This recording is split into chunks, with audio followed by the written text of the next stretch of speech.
Biyernes, si Ronica Mangahas ang nangibabaw sa unang banggaan at hindi pa ba nag-iinit sa champion seat si Shannon Garciso. Kaagad itong naagaw ni Ronica.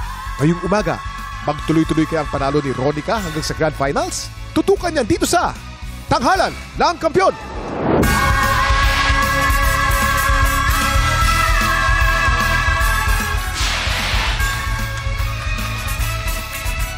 Lagay mo rito. Iyan. Ay, ano ba to? Mamang. Oh, ano? Siyempre, usong Flores de Mayo. Ay, oo nga. O sa mga mag-Flores de Mayo, mainit po ang panahon, inom po tayo ng maraming Oo, tubig. ha? Huwag masyadong Of course. sa mga gown. Mainit. Dahil mainit yung gown. Oo, Tama. totoo yan.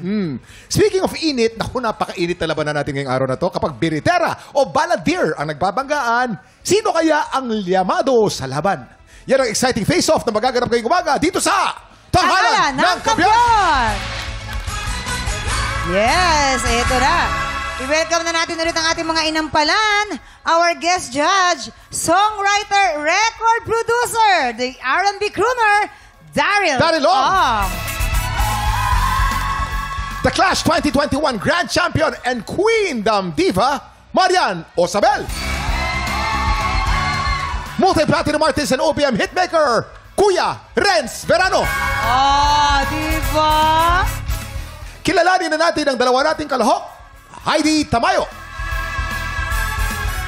at Charlie Garais. Sila ang sasabak sa Unang Banggaan! Feeling ko ang TikTok lock meant to be sa'yo. Ikaw na nga magkwento. Nandito kami sa Kamuning, no? Oh, Kamuning. Kamuning. Tapos biglang pagtingin ko ng FB ko, lumabas agad yung audition ng TikTok Lock. Sabi ko, tara, samahan niyo ako, guys. Punta na tayo doon, audition tayo. Kasi matagal-tagal na rin ako hindi nakakasali ng contest. Sabi, titignan ko kung kaya ko pang lumaban. Then, nung nag-audition ako, nakapasa naman. Meron akong narinig na naman na yung 3 mong anak, lahat magagaling kumanta. Yung daddy din nila is singer din. Una kasi nag-amateur kami. Then, nag-stop kami mag-amateur. Nag-events na lang kami. Ito na kasi yung naging bread and butter ko eh. Ba't parang naiiyak-iyak ka? Hindi kasi nung namatay kasi yung tatay ko. Yung sa manhinga. Ngayon, ako yung nag-pursue na makapag-aral. Inabit ko yung amateur. Uy lang. Tsaka yung pagsali-sali nga sa mga TV. Yan, okay naman din. Hanggat kaya ko pang kumanta, gagawin ko. Sa mga kids ka dyan sa bahay, manonood, para sa inyo tong laban na to.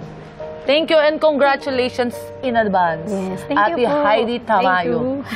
Thank you. Payakap nga ako, touch naman ako sa iyo.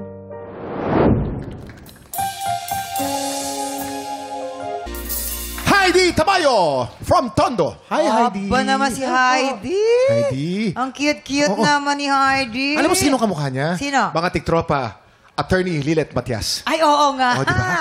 Oo nga. Cute-cute, di ba? Kumusta? Saan ka sa Tondo, Heidi? Sa may 7 gatang po. Nakapunta ka na ba doon? Oo naman, 7 gatang. Yun yung katabi ng 8 gatang. Malapit sa 6 na gatang. Di magsaing ka na. Okay. Tignan natin kung kasing init ba na sinaing ang masasabi ng ating mga inampalan. Grabe, ang ganda ng quality po ng boses nyo. Especially po sa mga parts na hindi nyo masyadong ginagamit yung vibrato. Yung medyo naka-full chest voice kayo. Sana mas na-sustain pa yung birit and yung stability. May mga parts po na parang bibigay ba siya or masusustain niya? Parang ganon. Yun lang naman po. Other than that, ang ganda po ng boses nyo and ang galing nyo, especially dun sa birit na part. Ang galing. Yes po. Akala ko hindi ganong quality yung maririnig ko sa'yo. Oo, hindi. Kumbaga, yung iyong size, hindi ko akalaing ganun yung maibibigay mo rito sa awiting ito. Ha? Yung falsetto mo, makapal. Makapal na i-head tone mo pa. Ha? Galing. Galing. Hinirit na yung hu dito, bumira pa. Aba, bihira yun. Napakaganda nun, Heidi.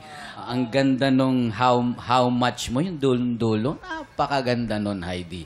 Ang may papayo ko, huwag kang bibitaw dun sa mga dulo. Kasi most of the notes na napansin ko, nasa dulo eh. Oo, kasi siguro, kasi kampante ka eh, di ba? Nagawa mo na yung mahirap. Ngayon, meron yung parts na hindi mahirap, medyo nabibitawan yung kanyang notes.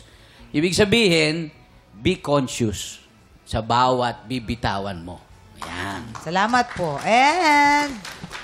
Hello, Heidi. Napakaganda ng yung voice quality. And sobrang ganda ng tone mo. Lalo na yung sa birit na part. Nagagandahan ako dun. And yun nga, napansin ko rin, kagaya ng sinabi ni Sir Renz, medyo nakulangan lang ako sa power, yung sa money note. But then, naibawi mo naman. Money note? Yung high note. Kumbaga, okay. yun yung pinaka-high note sa isang kanta. Oo, yun yung hinihintay. Ayun pala yun. But then, naibawi mo Money naman sa dulo. Napakaganda ng dynamic mo. And na-appreciate ko yung diction mo.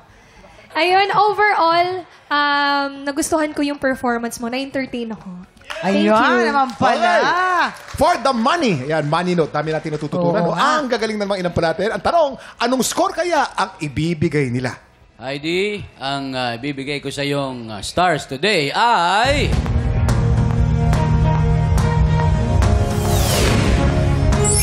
3 stars ang binigay ni Renz. Heidi, ang ibibigay kong star sa'yo today ay...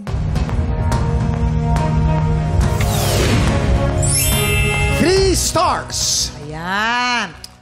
Heidi, makinig ka sa akin. Heidi, anak.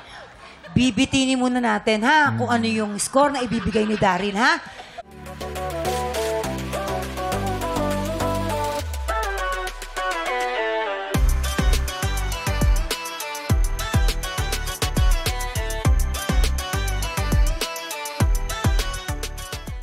Tik Tropa, pinanood mo hanggang sa dulo itong video na to. Very good ka!